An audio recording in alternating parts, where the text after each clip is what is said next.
ჩვენ ახალი დეტალები გავარკვიეთ ქართველი მებრძოლის შესახებ, რომელსაც ასევე ემუქრება ექსტრადირება რუსეთში. ვანო საბაშვილის ახლობლის ინფორმაციით, დასაქმების მოტივით წავიდა სომხეთში. საბაშვილი იქ უნდა ემუშავა მძღოლად, თუმცა მას ინფორმაცია არ ჰქონდა, რომ ძებნა იყო რუსეთის მხრიდან გამოცხადებული. მოტივაცია ამ შემთხვევაშიც იყო ეგრეთ წოდებული დონეცკის სასამართლოს გადაწყვეტილება, რომელმაც საბაშვილს დაუსწრებლად პატიმრობა შეუფარდა, თუმცა როგორც კი საქართველოს საზღვარი გადაკვეთა და სომხეთში შესვლას ცდილობდა, იქ სომეხმა სამართალდამცავებმა დააკავეს და ახლა არის ექსტრადირების მოლოდინში. ოჯახის თქმით, სულ ერთი თვე იყო ის უკრაინაში, თუმცა ეგრეთ წოდებული დონეცკის სასამართლო მის გაასამართლა და მასაც პატიმრობა ემუქრება იმ შემთხვევაში, თუ სომხეთი რუსეთს საქართველოს მოქალაქეს გადასცემს.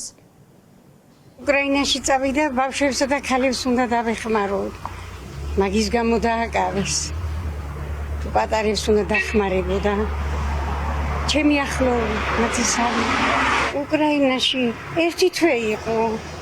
ერთი თვე მეტი არა. კონტრაქტიც იყო სამხედრო სამსახურში იყო საქართველოში და ეხლა დააკავეს დიდ მანქანაზე მუშაობდა ტრაილერში. რეკავს ხოლმე მე ერთ სამდღეში გაიგეს. ჩადიან სანახავად ახლა. დახმარება უნდა საქართველოსგან, უნდა დახმარება მთავრობისგან. გამოიყვანო რომ რუსეთს არ გადაეცეს. ვისთვის წავიდა იქ სამსახურის სომხეთშიაო და არა მუშაობს. დიდი ხანია ჩამოსულია? არ ვიცი.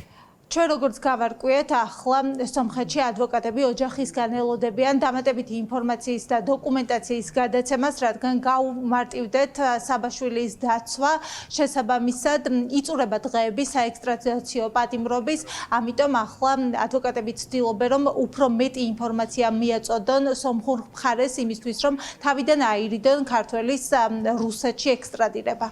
საგვარაუდოდ იგივე პროცესია, რაც იმას ნიშნავს, რომ სომხეთი ზუსტად იგივე პრაქტიკას გამოიყენებს სავარაუდოდ ყველას შემთხვევაში, თუმცა პრობლემა იმაში არის, რომ საქართველოს მხრიდან საკუთარი უფლებების, მოქალაქეების უფლებების დაცვის მიმართ არანაირი ნაბიჯი გადადგმული არ არის და ამიტომ სომხეთი იურიდიულად ასრულებს ამ პროცედურებს. ჩვენ ვცდილობთ, რომ სომხეთის შიდა პროცესებიდან გამომდინარე, უფლებადამცველებმა და პოლიტიკურმა ძალებმა სხვადასხვა ამაზე განცხადებები გააკეთონ, რომ ეს არის მიუღებელი და ძალიან სამწუხაროა, რომ საქართველოს ხელისუფლება არანაირ ნაბიჯს არ დგამს თავის ვალდებულებების შესასრულებლად.